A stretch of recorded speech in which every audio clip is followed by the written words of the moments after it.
voilà Kétal, donc on se retrouve pour une nouvelle vidéo où je vais revenir sur la première Coupe du Monde gagnée par l'équipe de France. Donc aujourd'hui c'est les 21 ans, c'est les 21 ans de la première Coupe du Monde gagnée par l'équipe de France.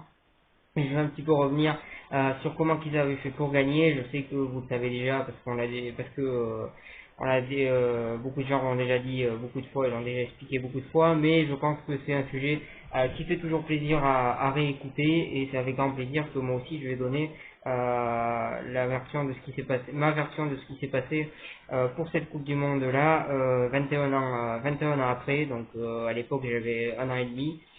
Aujourd'hui j'en ai 22, donc c'est pour vous dire que ça fait vraiment il y a longtemps. Et au-delà de ça, ben, j'ai fait comme tout le monde, j'ai regardé les images en vidéo quelques années plus tard, et je sais ce qui s'est passé, et je vais vous donner un petit peu ma version. Donc déjà avant la Coupe du Monde, faut préciser que l'équipe de France était clairement pas favorite du tout. Elle était très très critiquée et même massacrée par la presse, notamment Aimé Jacquet qui s'était fait insulter, enfin plus ou moins insulté, mais en tout cas bien manqué de respect par la presse.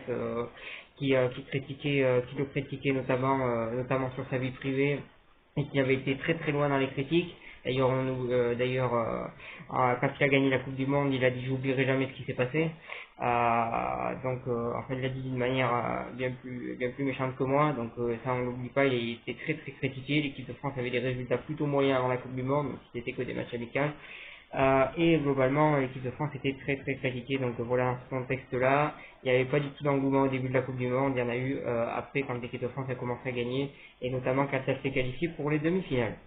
Donc pour en revenir à l'équipe qu'il y avait à l'époque, donc dans les buts, Fabien Barthez, l'un des meilleurs gardiens de l'histoire du football français, un excellent gardien qui avait gagné la Ligue des Champions avec l'Olympique de Marseille 5 ans avant. Voilà, un excellent gardien, très très bon gardien. Il a été très très bon durant cette Coupe du Monde, il a fait de très très bons arrêts, et c'est vraiment un très très bon gardien, voilà là-dessus. Ensuite en défense centrale, Marcel Desailly, l'un des meilleurs défenseurs là aussi de l'histoire du football français, très très solide, très très dur à jouer, qui avait un jeu très très physique, qui faisait pas mal de fautes aussi, mais un jeu très très rude, on va dire. Et voilà sur ça, mais ça n'empêche pas que c'était un excellent défenseur central, et qu'il a fait partie des meilleurs clubs d'Europe, et ça c'est pas pour rien. Et qu'il a joué dans les meilleurs clubs d'Europe, et ça c'est pas pour rien. Donc voilà, un excellent défenseur central qui est Marcel Desailly. Ensuite il était accompagné de Laurent Blanc. Laurent Blanc, très très bon défenseur central aussi, qui avait tendance à pas hésiter aussi d'aller vers l'avant, et même des fois de se retrouver en position d'attaquant voire de meneur de jeu. Donc c'était un joueur qui aimait bien se projeter vers l'avant, mais ça restait néanmoins un très très bon défenseur central, qui malheureusement pour la finale avait été suspendu sur un carton rouge qui aurait pas dû avoir lieu.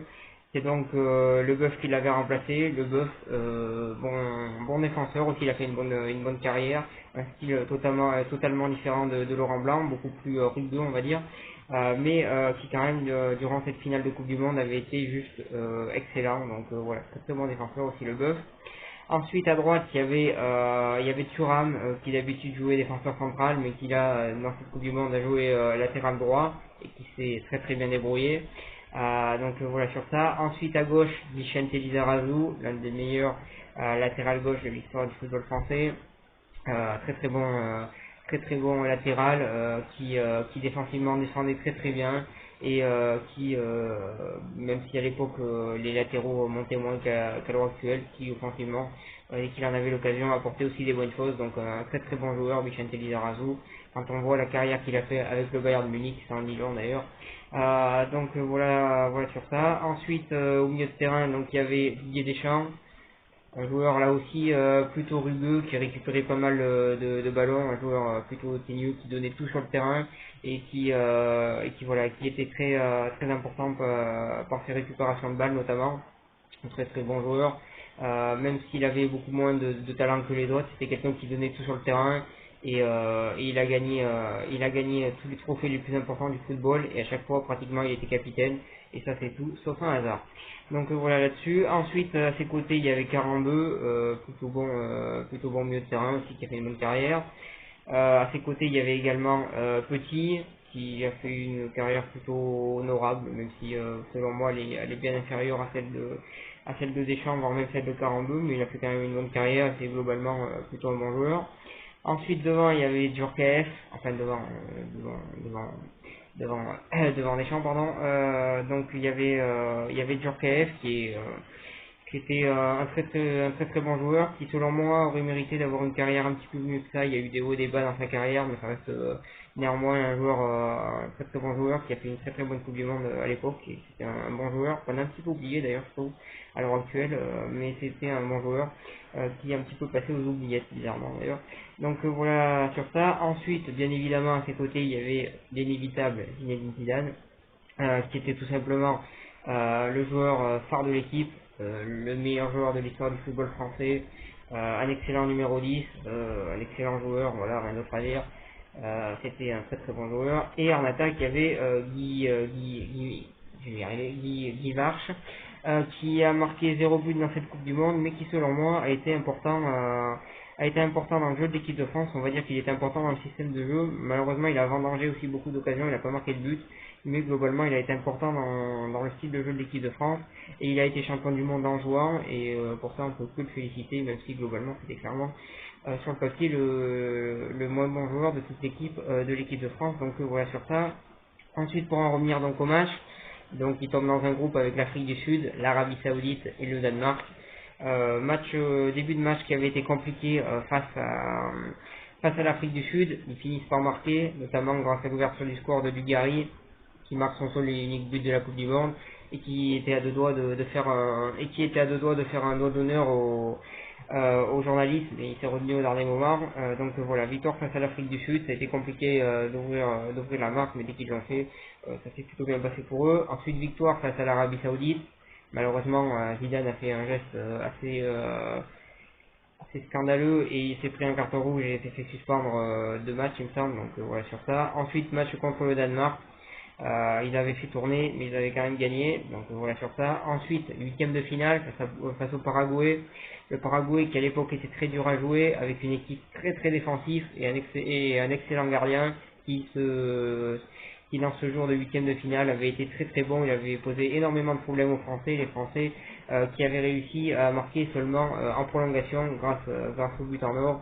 Et c'est le défenseur central Laurent Blanc qui avait libéré l'équipe de France pour se qualifier en quart de finale. Ça avait été vraiment très très compliqué, mais ils avaient réussi à le faire.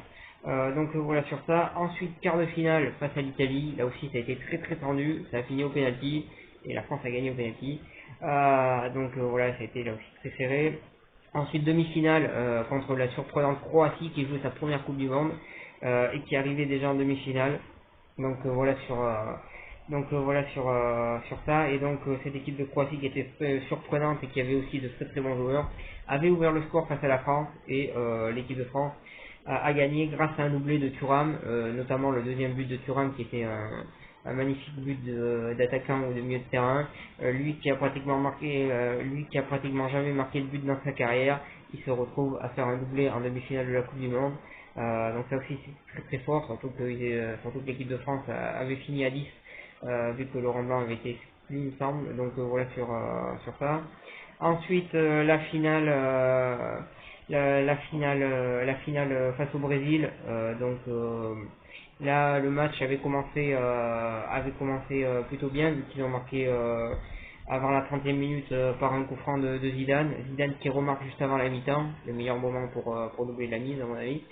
Voilà sur ça. Ensuite, De Sailly se prend un carton rouge totalement mérité. Donc voilà sur ça, l'équipe de France se retrouve à 10. Et au moment où elle était en train de reculer, elle a plutôt bien défendu et elle a su faire le dos rond.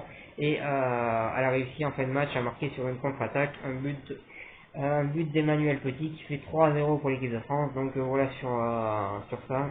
Et voilà sur comment l'équipe de France a gagné cette Coupe du Monde. Cette Coupe du Monde 98, donc la première, faut pas l'oublier, parce que même s'ils ont gagné une deuxième, faut pas oublier l'histoire de l'équipe de France avant, et faut pas oublier l'histoire des équipes tout court d'ailleurs. Faut jamais oublier l'histoire d'une équipe, et faut toujours savoir d'où elle vient. Donc l'équipe de France elle vient pas de 98, elle existait bien avant, mais pour moi c'est très important l'histoire du football quand on aime le football. Donc voilà sur ça. Donc voilà sur ce que j'avais à dire sur la Coupe du Monde 98 et voilà, sur ça je pense que c'est un magnifique moment que la France avait vécu, comme l'année dernière elle a vécu un magnifique moment et en tant que supporter de l'équipe de France on peut être content de ça. Donc voilà sur ça, je vous remercie de m'avoir suivi, je vous souhaite une bonne continuation et allez les Bleus.